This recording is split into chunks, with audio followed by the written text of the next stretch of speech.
സ്വാമിയെ ശരണമയ്യപ്പ. നമ്മൾ രണ്ടുപേര് ബദ്രിനാഥിൽ നിന്ന് നടന്നു വരികയാണ്. കാസർഗോഡ് സ്വദേശികളാണ് രണ്ടുപേരും. എൻ്റെ പേര് സനത് കുമാർ നായക്.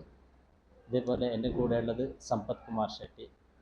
നമ്മൾ മെയ് മാസത്തിൽ മുദ്ര ധരിച്ച് മെയ് 26-ന് ബദ്രിനാഥിലേക്ക് കാസർഗോഡിൽ നിന്ന് ട്രെയിൻ വഴി യാത്ര തിരിച്ചു. ബദ്രിനാഥിലെത്തിയ നമ്മൾ ജൂൺ 2-ാം തീയതി കെട്ട് നിറച്ച് അവിടെ നിന്ന് ജൂൺ 3-ാം തീയതി യാത്ര ആരംഭിച്ചു. മൊത്തം 8000 കിലോമീറ്ററാണ് നമ്മൾ സഞ്ചരിച്ചിരിക്കുന്നത്.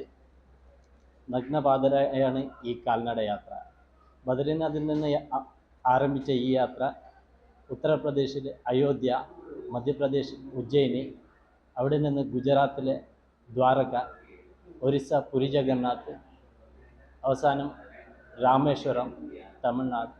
അവിടെ നിന്ന് നമ്മൾ എരുമേലിയിലെത്തി ഇപ്പോൾ സന്നിധാനത്തിലേക്ക് എത്തിയിരിക്കുകയാണ്. ഈ യാത്ര ചെയ്യാനുള്ള കാരണം ശങ്കരാചാര്യർ സ്ഥാപിച്ച 4 മഠങ്ങൾ എന്ന് വെച്ചാൽ ബദ്രിനാഥ് അത് സത്യയുഗത്തിലാണ്. സത്യയുഗത്തിൽ ബദ്രിനാഥും, ത്രേതയുഗത്തിൽ രാമേശ്വരവും, ദ്വാപരയുഗത്തിൽ ദ്വാരകയും, കലിയുഗത്തിൽ പുരി ജഗന്നാഥും. ഈ 4 യുഗങ്ങളിൽ സ്ഥാപിച്ച 4 ക്ഷേത്രങ്ങൾ ചതുർധാം സന്ദർശിച്ചുകൊണ്ട് ശബരിമലയിലേക്ക് കലിയുഗവരതനായ അയ്യപ്പൻ്റെ അനുഗ്രഹം വാങ്ങാൻ വേണ്ടിയാണ് ഈ യാത്ര. വിശ്വശാന്തിക്കും എല്ലാവരുടെ നന്മയ്ക്കും വേണ്ടിയുള്ള ഈ യാത്ര 7 മാസം, ഇന്നേക്ക് 223-ാം ദിവസം ആയിരിക്കുകയാണ്.